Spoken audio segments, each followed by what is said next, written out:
नमस्कार, मैं हूं शिवम। आज हम बात करेंगे नीता अंबानी की। नीता अंबानी जो कि भारत के सबसे पैसे वाले शख्स मुकेश अंबानी की पत्नी है। नीता अंबानी 315 करोड़ का फ़ोन इस्तेमाल करती हैं। 315 करोड़ जो कि एक प्राइवेट जेट से भी महंगा है। एक प्राइवेट जेट भी इससे कम दाम में आता है। अगर हम वहीं अपने देश के ऊपर हम रख के अगर बात करेंगे तो 315 करोड़ में हम कम से कम अगर एक युवा को जो बेरोजगार है, जिसे कुछ अपना उद्योग धंधा लगाना, कोई काम डालना है, अगर हम उसे 5 लाख रुपए देते हैं तो कम से कम 6 से 7 हजार युवाओं की जिंदगी संवर सकती है सिर्फ 5 लाख रुपए से।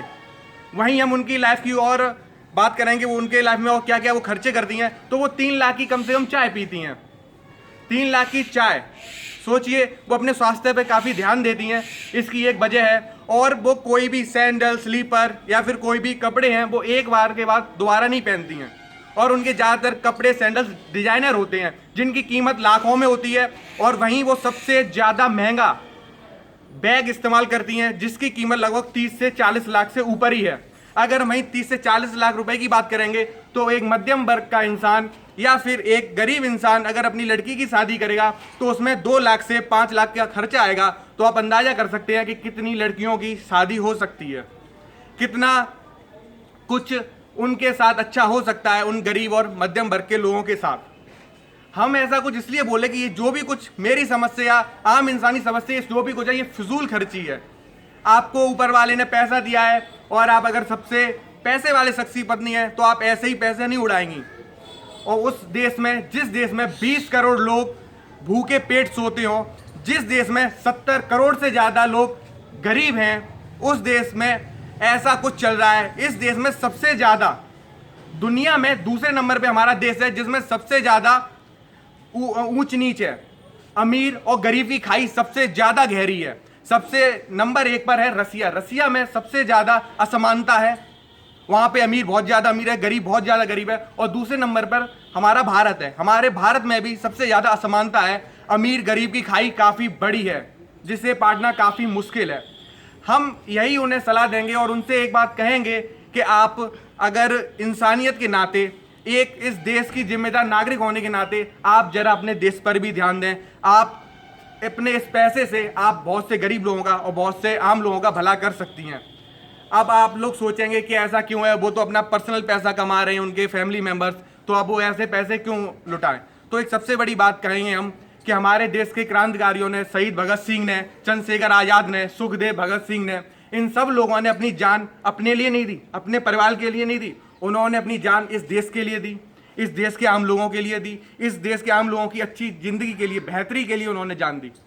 तो आप अगर कमा रहे हैं तो आप इस देश की गरीबी को दूर करने के लिए, इस देश में युवाओं की अच्छी नौकरी के लिए, रोजगार के लिए और एक गरीब बच्चे की अच्छी पढ़ाई के लिए अगर आप पैसा दान देंगी तो उसमें क्या बड़ी बात है। आपसे कोई जान नहीं मांग रहा है, आपसे जो वही पैसे मांग रहे हैं जो आप फालतू में व्यर्थ कर रही हैं, फालतू में उड़ा रही हैं। वो पैसा अगर आप सही जगह और इस देश के तरक्की में अगर आप लगा देंगी तो कम से कम इस देश में युवा काफ़ी आगे बढ़ सकते हैं और जो बच्चे हैं वो अच्छी पढ़ के, अच्छी शिक्षा लेके कुछ बड़ा कर सकते हैं और इस देश को आगे बढ़ा सकते हैं।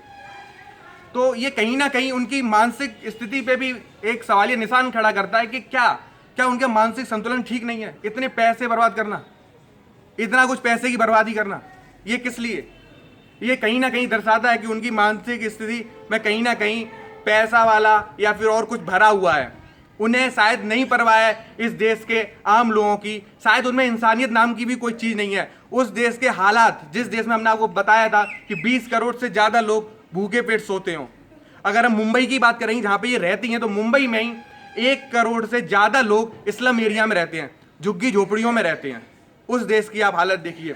आप कम से कम अपने शहर की स्थिति आप सुधार लें।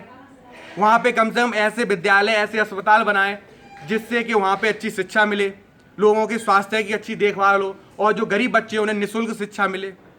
ऐसे कुछ काम हो तो शायद आपका नाम लोग वाहवाही करेंगे और आपके नाम को और आगे बढ़ाएंगे और शायद आप इज्जत से लोग आपका नाम लेंगे और कहेंगे कि हाँ, उन्होंने कुछ किया है देश के लिए, कुछ गरीब लोगों के लिए। एक बात सोचिए, हमारे प्रधानमंत्री जी बोलते हैं कि एक एक गांव सांसद गोद ले लें। अगर ये तो कम से कम मैं मानता हूँ एक जिला गोद ले सकती हैं, जिला नहीं तो एक छोटा सा कस्बा, एक छोटा सा शहर गोद ले सकती है, जिसमें शिक्षा निःशुल्क हो, अस्पताल और स्वास्थ्य की व्यवस्था अच्छी हो, स्वास्थ्य सेवाएं बेहतर हो, ये सब कुछ कर सकती हैं। लेकिन शायद उन्हें अपने देश के लोगों से, इस देश के आम लोगों से, मध्यम वर्ग के लोगों से शायद उन्हें कोई मतलब नहीं है। वो अपने रईसी में और अपने पैसे के नशे में शायद चूर हैं और उन्हें आम इंसान से कोई मतलब नहीं है और उन्हें शायद इस देश से भी कोई लगाव नहीं है। अगर उन्हें इस देश से लगाव होता तो वो इस देश के लिए शायद जितना पैसा अपने ऊपर खर्च कर रही हैं उससे आधा भी अगर वो आम लोगों के लिए, गरीब लोगों के लिए शायद खर्च करती तो शायद कोई शहर हमारा संभल सकता, शायद कोई कस्बा हमारा संभल सकता। तो मैं तो यही बोलूँगा कि आप कृपया करके थोड़ा इंसानियत की तरफ भी ध्यान दें कि ये इंसानियत का भी फ़र्ज़ है कि लोग गरीब मर रहे हैं और बच्चे हैं वो अनाथ हो रहे हैं और सही से पढ़ भी नहीं सकते इस देश में। तो आपकी इंसानियत का ये नाते यही कर्तव्य है और इस देश के जिम्मेदार नागरिक के होने के नाते आपका यही कर्तव्य है कि आप उनकी तरफ भी थोड़ा ध्यान दें।